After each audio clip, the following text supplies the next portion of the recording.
Hello friends, welcome to my channel knowledge point coaching classes. आप सभी का स्वागत है। और आज टॉपिक पढ़ेंगे क्या? विद्युत। ठीक है ना। विद्युत में पढ़ेंगे क्या? सबसे पहले क्या? आवेश।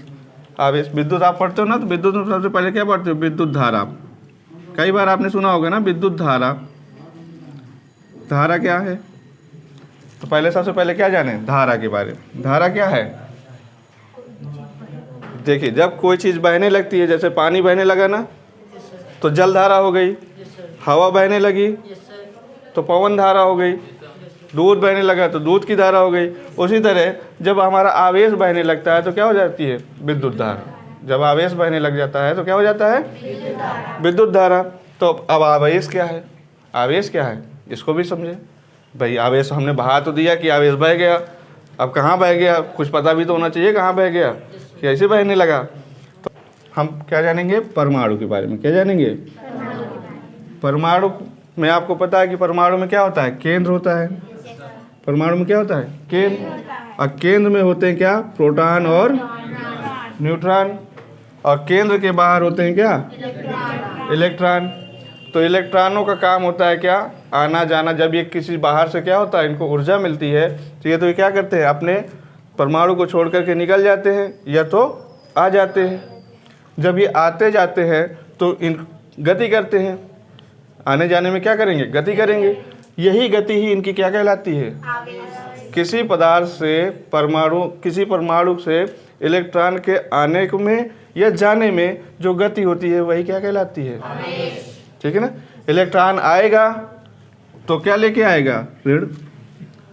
इलेक्ट्रॉन आएगा तो क्या लेके आएगा? निगेटिव। और अगर जाएगा तो क्या दे के जाएगा? प्लस दे के जाएगा। तो जब इलेक्ट्रॉन चला जाता है तो क्या कहते हैं? धन आवेश। उसे क्या कहते हैं? और जब इलेक्ट्रॉन आ जाता है तो उसे क्या कहते हैं? तो इसलिए आवेश को हम क्या डिफाइन कर सकते हैं कि आवेश दो प्रकार का होता है। कौन कौन सा? एक तो पॉजिटिव और दूसरा क्या होता है? निगेटिव। बात समझ में आई? तो जब अब बात समझ में आ गई। अभी हमने बात की था कि आवेश प्रवाह की दर क्या कहलाती है? जब आवेश बहने लगा तो अब आवेश बहने का समझ में आ गया ना कि इलेक्ट्रॉन गति करने, जब इलेक्ट्रॉन गति करने लगे तो आवेश भी आवेश बहने लगा। और जब आवेश बहेगा तो क्या बनेगी? धारा बनेगी। ठीक है ना। और जब धारा बहने लगेगी तो पदार्थ में क्या होगा? एक विशेष प्रकार का गुण उत्पन्न हो जाता है। उस गुण को क्या कहते हैं? विद्युत। उस गुण को क्या कहते हैं? और विद्युत के साथ साथ एक और गुण उत्पन्न हो जाता है कि वो क्या हो जाता है? चुंबक। ठीक है ना। चुंबकत्व का गुण भी उत्पन्न हो जाता है। अब चुंबकत्व का गुण मतलब आकर्षित करने का गुण। आकर्षित करने का या प्रतिकर्षित करने का। जैसे आप कभी देखते हो कि कोई तार अगर कहीं से कटी है और उसमें धारा बह रही है और अगर आपने उसे छू लिया तो क्या होता है? चिपक जाते हो। कई बार झटका भी मार देता है, छोड़ भी देता है, मतलब आप दूर गिर जाते हो। जब आप चिपक गए तो आकर्षित हो गए, अगर आपको उसने दूर कर दिया तो क्या हुआ? प्रतिकर्षित हुए। तो दोनों ही गुण उत्पन्न हो जाते हैं। एक तो कौन सा? विद्युत का। दूसरा कौन सा? चुंबकत्व का। ठीक है ना। बात समझ में आई? किसके कारण? आवेश के कारण। ठीक है ना। तो धारा को लिखते किससे हैं? आई से। धारा को किससे लिखते हैं? आई से। और अभी मैंने बताया आपको कि आवेश प्रवाह की दर क्या कहलाती है? तो देखिए, एक शब्द जब यूज कर लेते हैं हम, दर।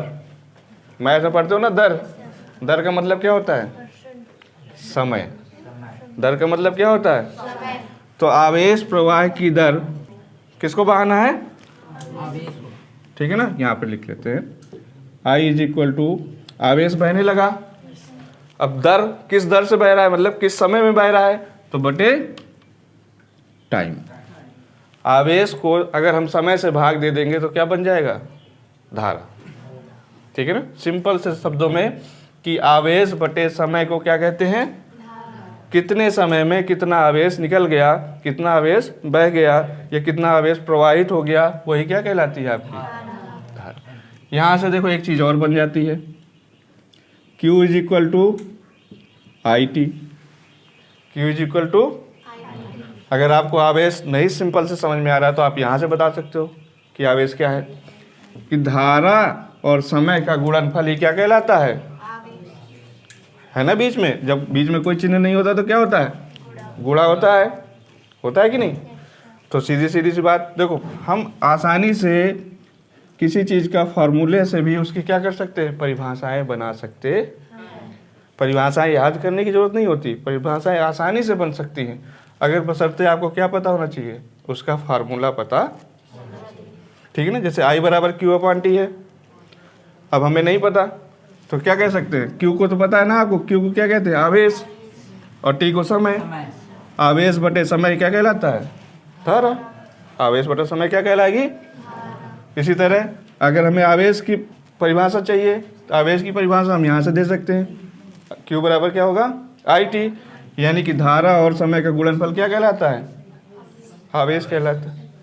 अब बहुत इम्पोर्टेंट चीज़ होती है क्या, मात्रक। सबसे ज़्यादा इम्पोर्टेंट क्या होता है, मात्रक। अगर आप नहीं लिखोगे तो क्या मतलब, वो तो अधूरा रह गया। मात्रक अगर आपने नहीं लिखा तो क्या हुआ, वो अधूरा रह गया। तो आवेश का मात्रक क्या होता है, कूलाम। आवेश का मात्रक क्या होता है, कूलाम। और समय का मात्रक, सेकेंड। तो इसका मात्रक क्या हो गया, कूलाम प्रति सेकेंड, या इसको संयुक्त रूप से क्या कहते हैं, एम्पियर। क्या बोलते हैं, क्योंकि धारा के बारे में जिन्होंने सबसे पहले बताया था वो कौन थे, एम्पियर महोदय थे, इसलिए उनके सम्मान में धारा का मात्रक क्या कह देते हैं, एम्पियर कहते। अगर गणितीय भाषा में देखा जाए तो क्या होगा, कूलाम बटे, ठीक है। इसी के साथ आज का वीडियो समाप्त, ठीक है। Thank you all of you.